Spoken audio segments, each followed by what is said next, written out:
Netflix no solo va por la programación de la vieja televisión. La peor noticia para la vieja televisión es que va por el dinero de la vieja televisión. Ya ha ido dando pasos definitivos, empezó a llenarse de programas de relativamente bajo costo, entre ellos podcast, está probando también con series horizontales, pero de duración corta. En Argentina, de hecho, salió carísima, que a ver si luego me cuentas qué te pareció. A mí me costó, lo vi como una especie de Paquita Salas, pero a final de cuentas no me dio tanta risa como Paquita Salas. Y al mismo tiempo se anuncia ya en Estados Unidos que empezará a emitir, de hecho, desde este 1 de junio, The Breakfast Club. Es un programa matutino, el primer programa que Netflix va a estar transmitiendo en vivo, que no tiene otra intención que empezar a generar audiencias en distintos momentos garantizadas, en momentos en los que habitualmente Netflix no está encendido porque la gente está trabajando, se está preparando para ir a la escuela, para ir a sus distintas actividades y al mismo tiempo, sobre todo, para lograr que haya venta de publicidad. Eso es lo que ellos quieren y para colmo, Netflix, Amazon, pues te ofrecen el funnel completo porque eso es lo que están presumiendo. Oye, yo conozco a qué tipo de audiencia le debería poner tu anuncio. Yo te puedo rastrear la venta del producto. En el caso de Amazon, hasta puede ser inteligente y decirme, Mave, mira, LG, yo ya sé que tú quieres estar invirtiendo en mí. Yo les voy a ofrecer a las personas que están viendo los productos que yo sé que pueden ser afines a ellos. A alguien una lavadora, a alguien una televisión, a alguien. Cuando te enfrentas a esto, Martelli, te das cuenta de que la vieja televisión sí está colapsando porque entre YouTube y Netflix, pues son la televisión de cable de siempre. Son al mismo tiempo televisión con la percepción digital. En el caso de YouTube tiene el trabajo de los creadores de contenido prácticamente gratuito, salvo compartiéndoles ingresos publicitarios. Y Netflix al mismo tiempo oscila con una muy buena percepción y al mismo tiempo con mucho contenido cada vez de menor costo, pero que lo lleva a ganar audiencia. Es muy interesante, Maca, el punto porque creo que se dio la discusión o el anuncio, al menos desde aquí se supo ahora lo del Breakfast Club, con la particularidad que en Hollywood y en la industria tradicional de la televisión sobre todo, se están discutiendo los valores, los costos, no solo el de Stephen Colbert alrededor de su cancelación, sino también de cuánto cuesta sostener un Saturday Night Live, cuánto cuesta sostener un late night todos los días de la semana. El modelo de producción y de negocio alrededor de los grandes shows televisivos que han sostenido o que hasta aquí eran los emblemas y las insignias de la televisión, aparecen cuestionados desde el punto de vista de su ecuación de costos e ingresos, y no porque no generen ganancias, simplemente por la expectativa que puede tener su talento, de ganar dinero alrededor de eso, y aparecen en simultáneo Netflix, empezando por una especie de tierra sagrada, ¿no? El noticiero matutino, ¿no? No empieza por un magazine show de la tarde o un magazine más liviano. Y lo conecto con otra cosa que es interesante también. Digo, si uno hace el contraste de, como vos decías, Netflix y YouTube como los líderes de, llamémosle, el streaming audiovisual, uno en el rentado y otro en la pantalla ubicua como es la de YouTube, con el aporte de los creadores y el otro con el aporte de la producción profesional, me empiezo a ver cómo no solo amenaza o cuestiona o se roba el formato exitoso de un noticiero matutino de la televisión tradicional, ni siquiera la del cable, de la televisión más tradicional todavía, sino también cómo empieza a entrar en territorios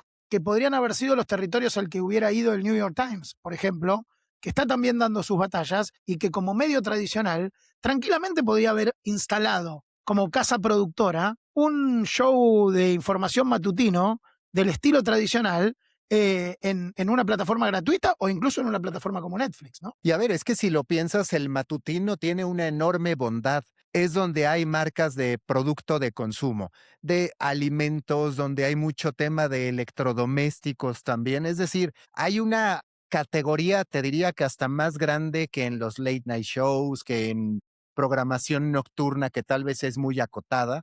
Entonces, puede ser una maquinaria de ventas muy significativa para Netflix. Y justo ahora que hablas del New York Times, yo también tengo esta hipótesis de que se está convirtiendo en una plataforma de streaming el New York Times. ¿A qué me refiero? Empezó como red social, ¿eh? Si hoy tú te metes a su aplicación, el feed de Watch, pues literalmente ya es como estar viendo TikToks o Reels. Y tiene sentido también porque tú dices, oye, si yo soy un medio de comunicación, ¿para qué voy a estar produciendo tanto video corto en vertical si en primera, pues ni TikTok ni Instagram monetizan realmente a través de esa vía? Y en segunda, si ya estoy poniéndole ciertos parámetros cada vez más de calidad, de narrativa, de mi modelo editorial, ¿por qué no invito a la gente a la que le gusta mi periodismo a que lea, vea y escuche en un mismo lugar? Y sí me llama la atención lo que ha hecho con la sección de Watch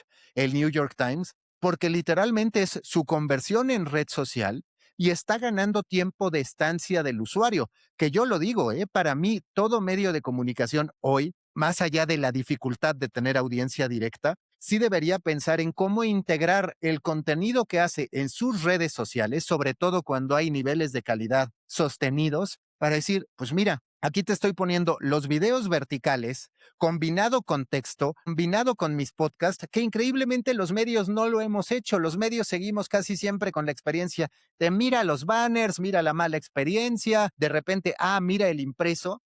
Pero pues si ya estamos produciendo tanto, al mismo tiempo no monetiza, ya no te generan tráfico las redes sociales, lo que sigue es llevarlos a tu plataforma y ¿por qué no? Yo sí me imagino un momento en que el New York Times supongamos que me dice, ¿no? Oye, Maca, me interesa tu contenido de medios. Puedes no dármelo en exclusiva, pero quiero que salgas en mi aplicación y te voy a pagar, yo qué sé, un fee mensual, por número de minutos que la gente te vio, un intercambio de nivel rev share en caso de que haya un anunciante. Creo que eso también va a empezar a ocurrir. Si hacemos ese acuerdo con plataformas fast, ¿qué no lo haríamos con el New York Times? Y creo que es otro de los grandes fenómenos que estamos por ver, que apunta a lo que dices, cómo se rompen las barreras y empezamos a competir entre todos. Sí, creo que es interesante lo que decís en un caso como un medio insignia, ¿no? Probablemente hoy a nivel global como es el de New York Times. Pero me interesaba lo que puntualizaste, que creo que vale la pena pensarlo como tú dices, porque no solo por la asociación con creadores o invitar a especialistas con algún modelo que sea win-win o que estimule desde el punto de vista del creador y también desde el punto de vista de la pantalla a la que va el creador, que en general tiende a ir a aquella que le garantiza eventualmente más alcance, pero no necesariamente la que tenga más fit con el producto o con lo que está generando, ¿no? Y ni Pero siquiera a nivel reputacional, perdón, Marceli. O exacto, sea, a eso iba, ¿no? sí, a veces entiendes que, ok, el alcance, pues sí, el alcance está perfecto, pero cuando luego entras al tema de monetización, pues no te da, yo sí me iría a decir, ¿sabes qué? El New York Times. No es posible que los medios todavía nos fundamentemos en, ay, me va a mandar su columna, me la manda todos los domingos a las 8 de Ujú. la mañana. Y así es como están muchos medios todavía. Sí, sí, me consta y de hecho lo vivo así, pues soy también columnista. Pero finalmente, pero lo que dijiste al comienzo también me parece saliente respecto de New York Times, que es no solo del New York Times, de los medios en general, que es las tensiones entre el material perecedero y el material durable, ¿no? Y cómo es una tensión entre lo que uno puede hacer que dura poco porque está pensado para eso, pero que podría tener eventualmente más duración, ya que no necesariamente tiene una fecha de vencimiento, no porque sea evergreen necesariamente, pero al menos tiene 2 semanas o 3 semanas de vida útil, no lo que dura un algoritmo de estímulo rápido, como las redes sociales en general. Y lo conecto también no solo por la cuestión de lo efímero o lo perecedero y lo durable o lo evergreen, sino también con los long form y short form. Creo que ahí también hay una tensión. Lo hablábamos un poco con Julián Gallo, invitado hace un par de semanas en este Sociedad del Contenido, que es lo siguiente. Es difícil entender que el modelo va a seguir siendo el del texto de 4.000, 5.000 caracteres. Ahora, de ahí a si eso se va a reducir a una versión más chica como un hilo de Twitter, aunque termine teniendo 4.000 caracteres en total, o si se va a reducir a un video de 60 segundos o se va a convertir en un podcast de 30 minutos, bueno, da la sensación de que esa tensión también está sin resolver y creo que en ese sentido falta un poco más, por lo menos en estas dos tensiones que hablábamos, ¿no? Lo duradero y lo provisorio, lo demasiado efímero y los short form y long form, creo que falta un poco más de visión de audiencia y de valor de lo que hacemos, ¿no? Concentrarse menos en qué estamos haciendo y más en para quién o para qué lo estamos haciendo. Y qué, en No, a todo ver, caso, necesitamos hacer, ¿no? Un formato narrativo. lo que yo muchas veces he dicho, lo que preocupa de los medios es que si hoy llego y te compro, para mañana posiblemente el 90% de tu contenido ya no me sirve. Y eso sí es grave, porque tú cuando compras Netflix, ¿por qué compran Warner? Sí, por la propiedad intelectual, por lo que se puede hacer nuevo con Harry Potter, pero también por lo que hoy todavía te significa Harry Potter, las películas que ya se hicieron. Lamentablemente los medios no nos constituimos ni nos pensamos de esa forma. Y de repente por eso es muy valioso justo el esquema de las revistas. Desde mi punto de vista, lo más cercano a un medio funcional en la actualidad es la revista, ni siquiera el periódico, porque el periódico por las prisas siempre oscilaba entre lo Totalmente. perecedero y lo imperecedero. Pero una revista, muchas veces tú la abres y por ahí ya se te fue el tema de moda, de contexto que llevaban, pero el resto te puede servir. Y lo malo es que en algún punto nos olvidamos de cómo era ese periodismo de revista. El periodismo con periodicidad mensual, justamente, o eventualmente semanal o quincenal también, pero digo, Sí, sí, sí, cuando sí. tiene una periodicidad postdatada y una duración en el tiempo, incluso siempre me sorprendió la curiosidad como enfermo de los medios o mediaholic que soy, que en las revistas americanas siempre estaba publicada la fecha del último día que estaban en el kiosco. Entonces parecía que estabas leyendo algo que todavía no Claro. estaba emitido, porque tenían la fecha de vencimiento que era cuando venía la nueva. Pero sacando esa curiosidad o esa particularidad, también me parece interesante lo que decías de cómo nos pensamos los medios. ¿Por qué? Porque lo que está haciendo, efectivamente lo que está haciendo Netflix, podía haberlo hecho un medio tradicional. No importa si venía de gráfica o de qué, pero es, ¿por qué no son los medios los que tienen el gran show matutino de información? Si tienen todos los insumos para hacerlo, ¿sí?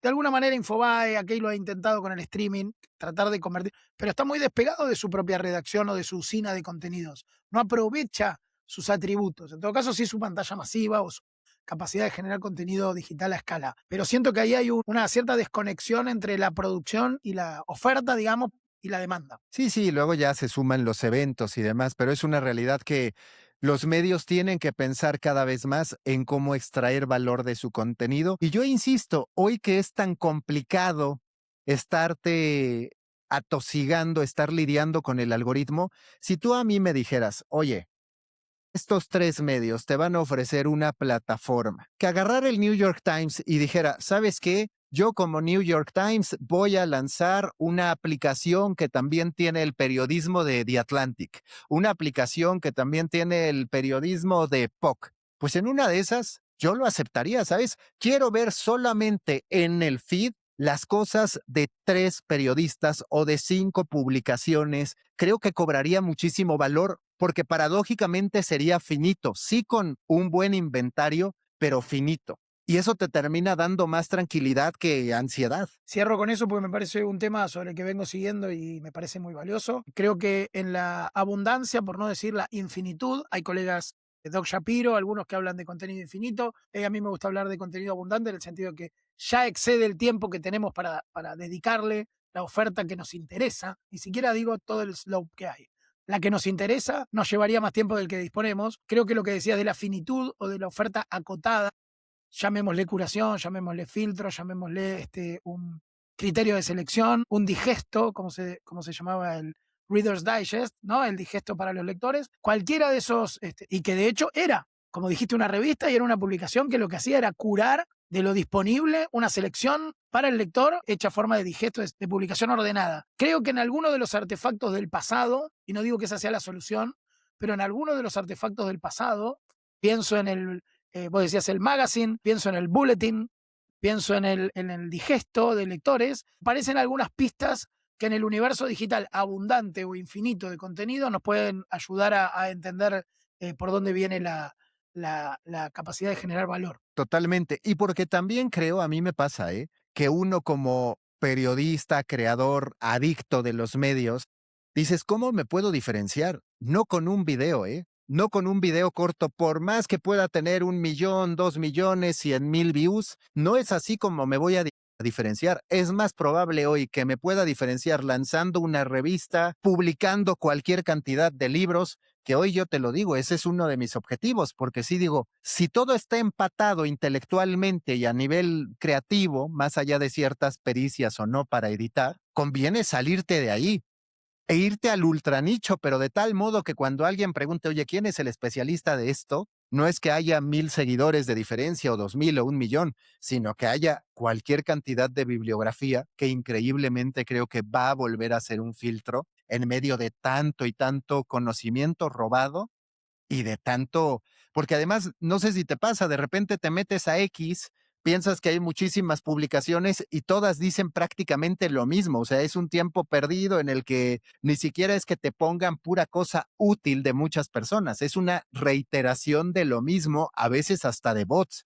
que ese es el otro punto. 100% de acuerdo y me parece que también, obviamente, los bots y la inteligencia artificial, o incluso la comunicación máquina-máquina, que cada vez es más habitual en algunos lugares donde abundan los bots, no solo en la producción de artefactos o de dispositivos de comunicación, sino también desde el lado de la interacción. Pienso en cuando uno trata de hacer trámites o algunas cuestiones más operativas, pero sí creo que parte de ese desafío, como digo, en la automatización se escala, tanto en los algoritmos como en los bots, como en la IA, eh, pero, pero me parece que hay claves para poder identificar, como decíamos antes, ¿no? Dónde está el valor para el que uno como consumidor y después uno como creador también, ¿no? Queremos ver sus comentarios. Por favor, activen la campanita, suscríbanse en YouTube. Les voy a poner el link en la descripción del episodio. Lo mismo que con Spotify. Esperamos sus 5 estrellas. A partir de ahora vamos a estar con este formato más breve, más rápido, directo a un tema para que ustedes, siempre que nos encuentren, puedan elegir cuál es la necesidad que les gustaría que cubriéramos. Y si no lo hemos hecho,